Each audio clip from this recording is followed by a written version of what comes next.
the dream of gold that never showed up. Hey guys, tonight we're going to drift into one of my favorite corners of history, the kind that's equal parts tragic, ridiculous, and just quietly sad when you think about it too long. We're talking about alchemists. Yes, those men, sometimes monks, sometimes wandering charlatans, occasionally surprisingly smart proto-scientists, who spent their lives trying to do one very specific thing: turn boring metals into gold. Because, let's be honest, if you could pull that trick off, your life suddenly gets a lot easier. And if you couldn't, well, things got awkward very quickly. And that's exactly our question for tonight. What happened to all the alchemists who failed? Spoiler alert, that's basically all of them. So dim the lights, get comfortable, and let's glide through the candlelit workshops, smoky alehouses, and drafty royal courts where these gold dreamers tried, and usually failed, to impress their patrons. Alchemy. A noble scam. Or a sciencey obsession? Now, alchemy wasn't always seen as a scam. For centuries, people genuinely believed that metals were just immature, that lead, iron, and tin were basically teenage versions of gold. They just needed a little push, a bit of cosmic tutoring, and boom, gold.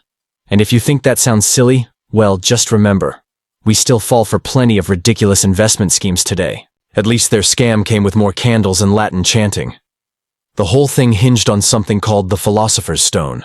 Not the Harry Potter one, sadly. The real version was supposed to be this magical substance that could transform any base metal into pure, glittering gold, and as a nice bonus, cure all diseases. Basically a miracle rock, which of course never actually existed. But that tiny detail didn't stop centuries of men from blowing through fortunes, reputations, and occasionally their lives chasing after it.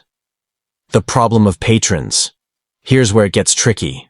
If you were an alchemist, you almost always needed a patron, because furnaces, chemicals, glassware, and staying alive all cost money. And nothing says I'm legit quite like a duke or king backing you up. But that also meant, when you failed very publicly.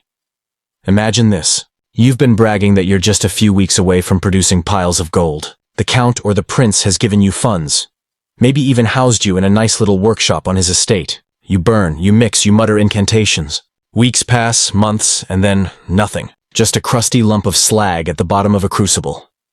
At that point, your options were limited. You could run away before dawn, blame the stars for being misaligned, accuse your assistant of sabotaging you, or, worst case, just stay put and face your noble patron's disappointment, which was rarely just mild disappointment. Because rich patrons tended to see failure as a form of fraud, and fraud had consequences. Case study. The alchemist who promised too much. One of the classic cases is the poor guy known as Michael Sendivogius.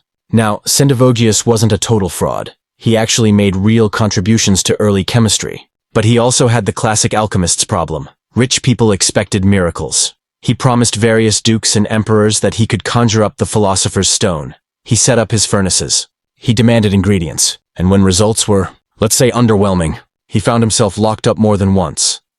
In fact, he spent a chunk of his career either escaping from prison or cozying up to the next gullible noble who hadn't yet heard of his track record. Lesson learned? For alchemists, failure wasn't a private embarrassment. It was a quick way to end up in chains, or at best, exiled from court with a very bad reputation. The soft punishments. Not every failed alchemist ended up in a dungeon, though. Sometimes patrons went for softer punishments. If you were lucky, you just got labeled a con man and were shunned from polite society, which in medieval Europe meant you'd probably end up wandering from town to town, trying to sell your services to people who had even less money. It was the equivalent of getting permanently unfriended by the 1%. Your career options afterward? Herbal remedies, fake cures, fortune-telling, or just vanishing into some monastery and pretending you were a respectable scholar all along. The hard punishments. Of course, not everyone got off that easily. Some rulers really didn't appreciate being made to look stupid. Take Henry VI of England. He was a deeply pious king, not the brightest candle in the candelabra, and he actually passed laws making alchemy illegal, which sounds a little rich, considering he also wanted someone to make him gold. But the idea was simple. If you failed at alchemy, you could now be tried for fraud, witchcraft, or even treason.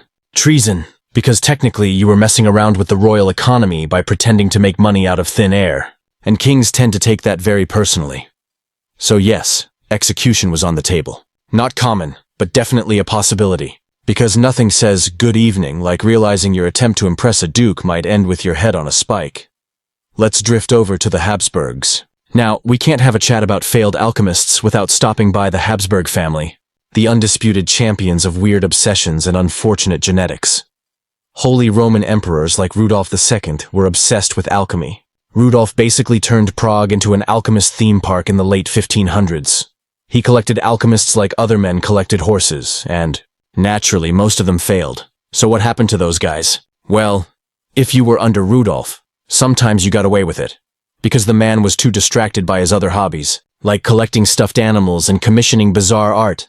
But if you annoyed him, you'd end up under house arrest, or worse, stripped of any titles and exiled, which in aristocratic Europe was almost as humiliating as being executed. Rudolf's court became famous as a place where failed alchemists shuffled around, half broke, muttering excuses, still promising that next time the gold would show up. Spoiler, it never did. How did they spin the failures? One of the funniest things about alchemy is how endlessly creative they got when it came to explaining away failure. Sometimes they claimed the mixture had been contaminated by impure air. Sometimes they said the stars were in the wrong alignment. Sometimes they accused their assistants of being secret thieves who stole the real philosopher's stone. Basically, anything except the obvious answer, that the philosopher's stone didn't exist. But remember, back then, people didn't know that. So excuses could buy you a little more time, at least until your patron ran out of patience. The Wandering Alchemists. There's another group worth mentioning.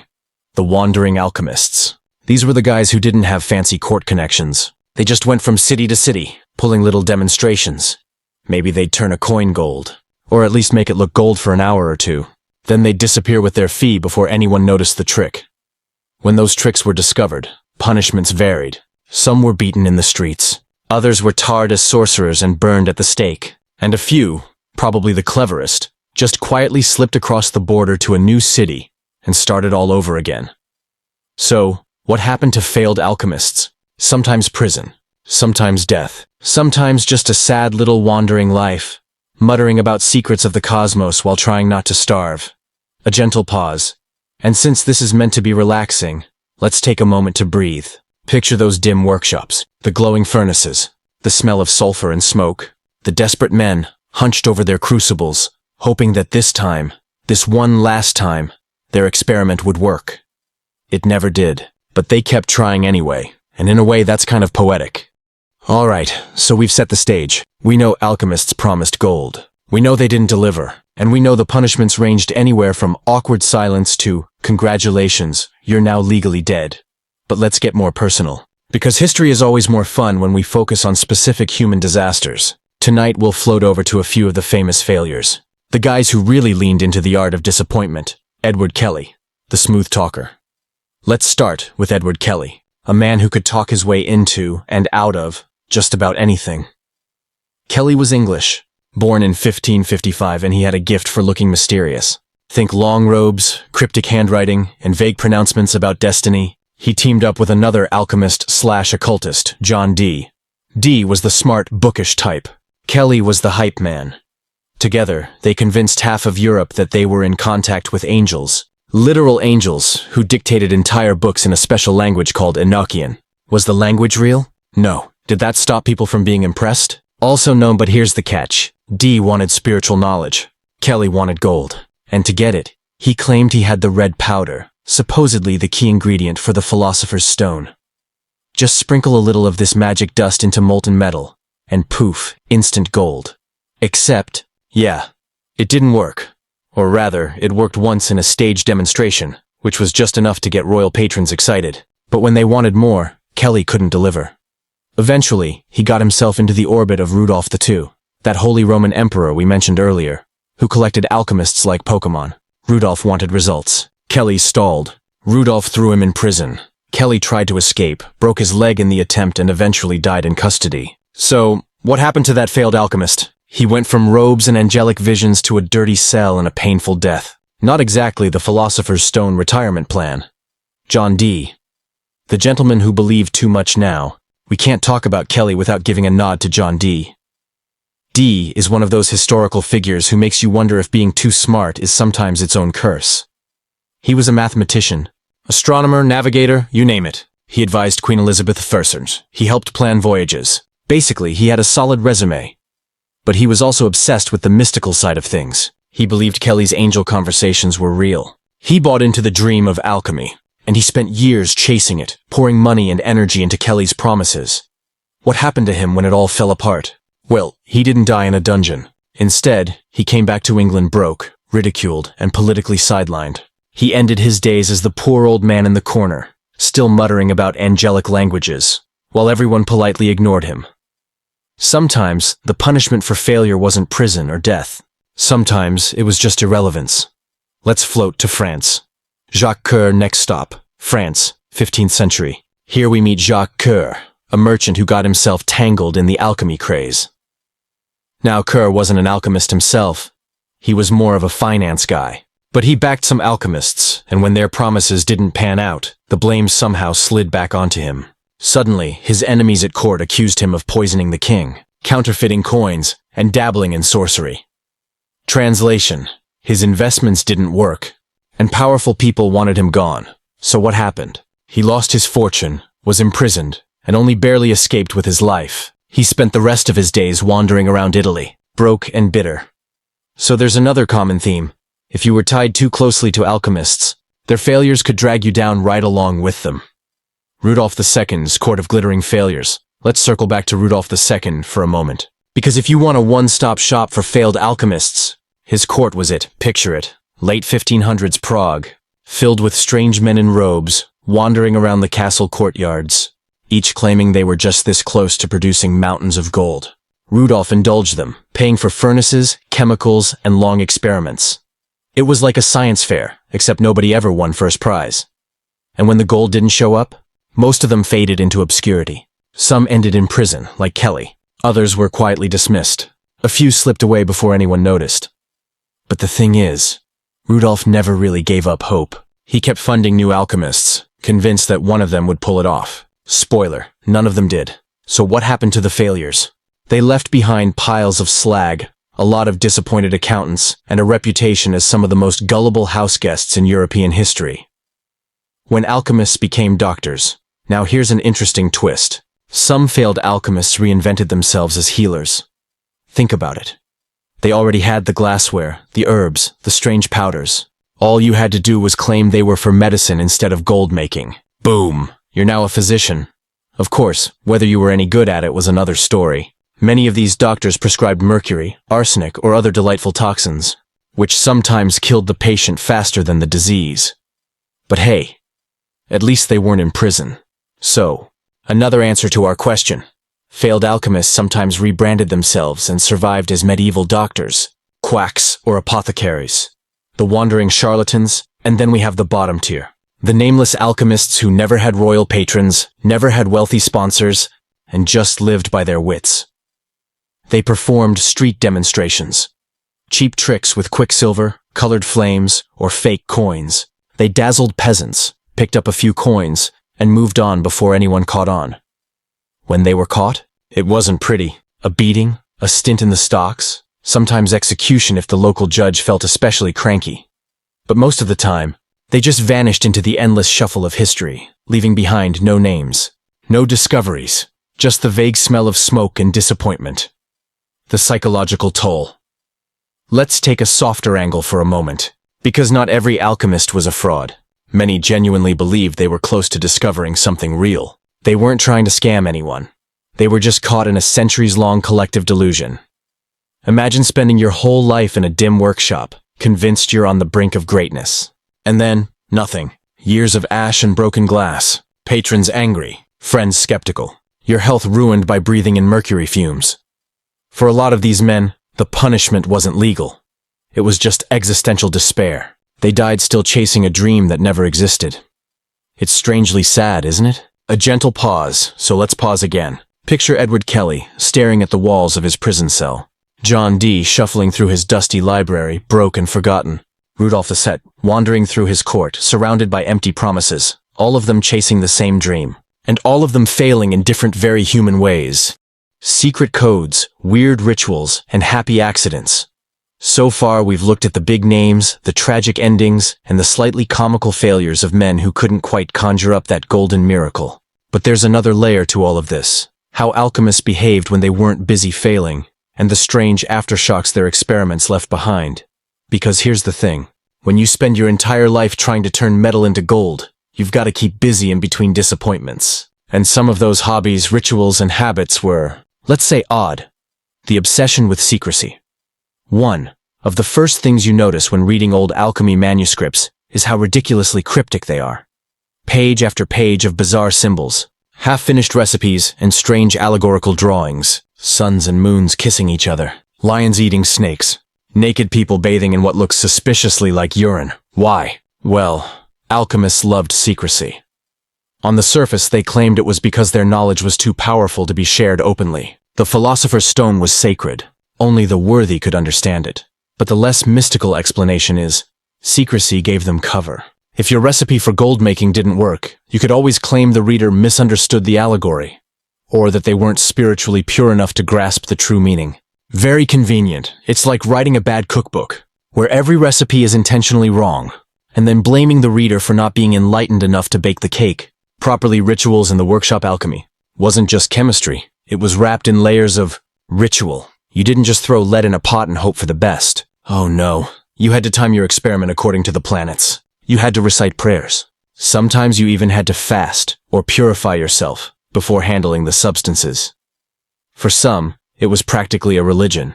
The furnace was the altar. The crucible was the chalice. And gold wasn't just money. It was a symbol of spiritual perfection. Of course, this made failures even more depressing. Imagine praying, fasting, burning your eyebrows off leaning over the furnace, only to end up with the same lump of lead you started with. Spiritually humbling, to say the least. The smell of mercury. Let's talk about health hazards for a moment. If you've ever handled mercury, hopefully you haven't, but if you have, you know it's not exactly great for the human body. Now imagine centuries of alchemists heating it, breathing it in, and sometimes even tasting it. The result? A whole population of men slowly poisoning themselves in the name of gold. Tremors, hallucinations, madness. What we'd now call mercury poisoning was just considered part of the alchemist lifestyle. So if you're wondering why so many of them sounded slightly unhinged in their later years, well, that's probably part of it. Weirdly enough, some real science happened. Now here's the irony. Even though alchemists failed miserably at their main goal, their endless tinkering wasn't totally useless. While trying to invent gold, they accidentally discovered things like new acids and salts, ways to refine metals more effectively, distillation methods, which later fed into real chemistry and even medicine. So yes, they were wrong about gold, but their failures laid the groundwork for modern chemistry. It's kind of like trying to invent teleportation, failing miserably, but accidentally creating the microwave oven along the way. The sad case of Paracelsus. Let's float over to Paracelsus. He's a name you'll often hear when talking about alchemy, though technically he straddled the line between alchemy and early medicine. Paracelsus was brilliant, but also deeply chaotic. He believed diseases could be treated with chemicals, which was radical at the time. Unfortunately, his treatments often included mercury, arsenic, and lead. Patients didn't exactly thrive. Still, he left behind enough useful ideas that he's remembered today as a sort of father of toxicology, which is a polite way of saying he killed a lot of people with poison, but at least he took notes while doing it. And yet, even Paracelsus failed at the big one. No gold, no philosopher's stone, just a long trail of confused patients and smelly workshops. The Voynich manuscript, a book of beautiful gibberish. We can't talk about alchemical secrecy without at least mentioning the infamous Voynich manuscript. It's this bizarre 15th century book filled with drawings of plants that don't exist, astronomical diagrams that make no sense, and pages of text in an unknown script. For centuries, people thought it might be an alchemical manual, maybe the ultimate secret code of a genius who actually did discover something. But the more experts study it, the more it just looks like elaborate nonsense. So if it really was written by an alchemist, that poor guy spent years creating the most beautiful failure in history. A book nobody could ever use, filled with recipes for things that don't exist. Not exactly a great legacy. Failed alchemists as cautionary tales. By the late Middle Ages, the reputation of alchemists was complicated. On the one hand, some rulers still kept them around, just in case. On the other hand, Failed alchemists had become stock characters in plays and stories. Comic figures, greedy old men wasting their lives on impossible experiments. So if you failed, you weren't just disappointing your patron. You were also slotting yourself neatly into a cultural stereotype, the foolish dreamer. The man with soot-stained hands, muttering about gold while everyone else rolled their eyes. That might be one of the cruelest punishments of all, becoming a punchline. The shift toward real science by the 1600s, the tide was turning. Natural philosophers, what we'd call scientists today, started rejecting alchemy outright. They wanted clear experiments, measurable results, reproducibility, which meant if you were still an alchemist at this point, still promising gold, people increasingly saw you as either a fraud or a relic. And yet, alchemy didn't die. It just went underground. The dream was too tempting. Even Isaac Newton dabbled in it, secretly scribbling down recipes for the philosopher's stone. He was smart enough not to publish them. But still, it shows how powerful the allure was. Failure didn't kill alchemy. It just made it quieter. A gentle pause. Let's take a breath here. Picture an old alchemist's workshop. Shelves of glass flasks. Piles of dusty manuscripts filled with secret codes. A man hunched over the fire, coughing from the mercury fumes, convinced he's on the edge of glory. The night drags on. The crucible cools. Another lump of failure lies at the bottom. And still, he writes another note, draws another symbol, and whispers, "Next time." It's oddly comforting, in a way. A reminder that humans have always chased impossible dreams, even at great cost. That closes out part 3. In part 4, we'll float into the aftermath. What alchemy's long failure did to reputations, how it shaped literature, and what eventually became of the dream when it finally faded. The long fade into obscurity. So far we've wandered through smoky workshops, watched a few too many charlatans get locked up, and seen more lumps of useless slag than anyone probably needs in a lifetime. But what about the afterlife of alchemy itself? What happened after centuries of failures piled up? Well, like most long, drawn-out disappointments in history, alchemy didn't go out with a dramatic explosion. It just slowly fizzled.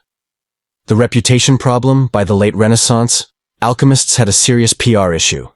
On stage, they were comic relief. Playwrights like Ben Jonson poked fun at them as bumbling old men tricking gullible apprentices and noblemen. In paintings, they showed up as ridiculous figures, surrounded by broken glassware, looking baffled at their latest failure. The stereotype became so strong that even if you were genuinely experimenting, say, trying to refine metals or study acids, people might still call you just another alchemist. Not exactly a flattering label. So one punishment for failing was eternal ridicule. Even centuries later, people still use alchemy as shorthand for nonsense science, which is rough, considering how many of those experiments actually did move chemistry forward. The quiet survivors. Now, not everyone who failed got mocked or imprisoned. Some just quietly kept going. There were always little pockets of true believers, passing down their notes, rewriting the same manuscripts, telling themselves they were closer than ever. The dream of the philosopher's stone never really died. It just slipped into quieter corners of society. By the 1700s, alchemy was basically the historical equivalent of that weird uncle who won't stop talking about cryptocurrency at Thanksgiving. Everyone else had moved on to real chemistry, but there were still a few diehards clinging to the old dream, Isaac Newton's secret hobby. And here's the kicker. Some of the most brilliant men in history couldn't resist dabbling. Take Isaac Newton. You know, gravity, calculus, optics, basically the guy who invented modern physics. He also filled notebooks with alchemical recipes. He scribbled about the green lion devouring the sun, which sounds like something a sleep-deprived fantasy novelist would make up. But nope, Newton really wrote it. Did he ever make gold? Of course not. But his private obsession shows how seductive the dream was, even to the sharpest mind of the age. So while failed alchemists were often mocked, the fact that Newton did it too gave the whole business a weird kind of retroactive dignity. When failure turned to fiction, even as science moved on, alchemy survived in literature. The philosopher's stone became a symbol, a metaphor for ultimate knowledge, or spiritual enlightenment, or the unattainable dream. Writers loved it because it was tragic and poetic. So, ironically, the failures of real alchemists gave us centuries of stories. The dream became myth. And in myth, failure is almost more interesting than success. Because who really wants to read about a guy who actually makes gold, and then just retires? No, it's much more dramatic to picture the lonely figure in a dark workshop, failing again and again, but never giving up. The bodies left behind. Let's not forget the physical cost. Though, remember the mercury, the arsenic, the fumes? Plenty of alchemists literally poisoned themselves to death. Their workshops were toxic waste dumps before anyone had a word for it. So in some cases, what happened to failed alchemists was simply they died younger than they should have, coughing and twitching from chemical exposure. A slow-motion punishment from the elements they thought they controlled. Not exactly the golden afterlife they were hoping for. The slow absorption into chemistry by the 18th century, something important happened. Chemistry finally became respectable. Instead of secret codes and rituals, experiments started being written clearly. Results were shared. Tests could be repeated. Knowledge grew steadily instead of hiding behind allegory. And as that happened, alchemy's reputation shrank even further. Alchemists didn't just fail. They became the embarrassing ancestors of science. The family members nobody really wants to talk about. So if you were an alchemist who lived too long, you might see yourself turned into a cautionary tale in your own lifetime. Your apprentices rebranded as chemists, while you kept muttering about the philosopher's stone. A living fossil, watching the world move on without you. The last believers, even so, there were always the stubborn ones. Into the 1800s, a few true believers clung to the old texts, insisting the gold recipe was real if only you read it the right way. Some even mixed alchemy with spiritualism and magic, keeping it alive as part of the occult revival. So, what happened to them? Well, mostly obscurity. They weren't burned at the stake anymore, but they weren't taken seriously either. Just more men hunched over dusty manuscripts, convinced everyone else was missing the point. In some ways, that's the saddest fate of all. Not prison, not execution, not ridicule. Just being ignored. The poetic ending? So after centuries of failure, what's left? The idea of the alchemist has become a kind of symbol itself. Not of gold, but of human stubbornness. Of chasing an impossible dream. Of spending a lifetime convinced the next experiment will work. What happened to failed alchemists? They were jailed, beaten, executed, ridiculed, ignored, and sometimes quietly forgotten. But they also, strangely, paved the way for modern science, inspired endless stories, and left behind some of the most haunting images in history. A dark room, a flickering fire, a man bending over a crucible, whispering to himself as another experiment fails. And still, he tries again. A gentle close. So, as you drift off tonight, maybe think of those poor alchemists, not as frauds or fools, but as dreamers who couldn't let go of an idea. Men who lived in smoke and secrecy, who never struck gold, but never quite gave up either. And maybe, in that stubbornness, they found a strange kind of immortality.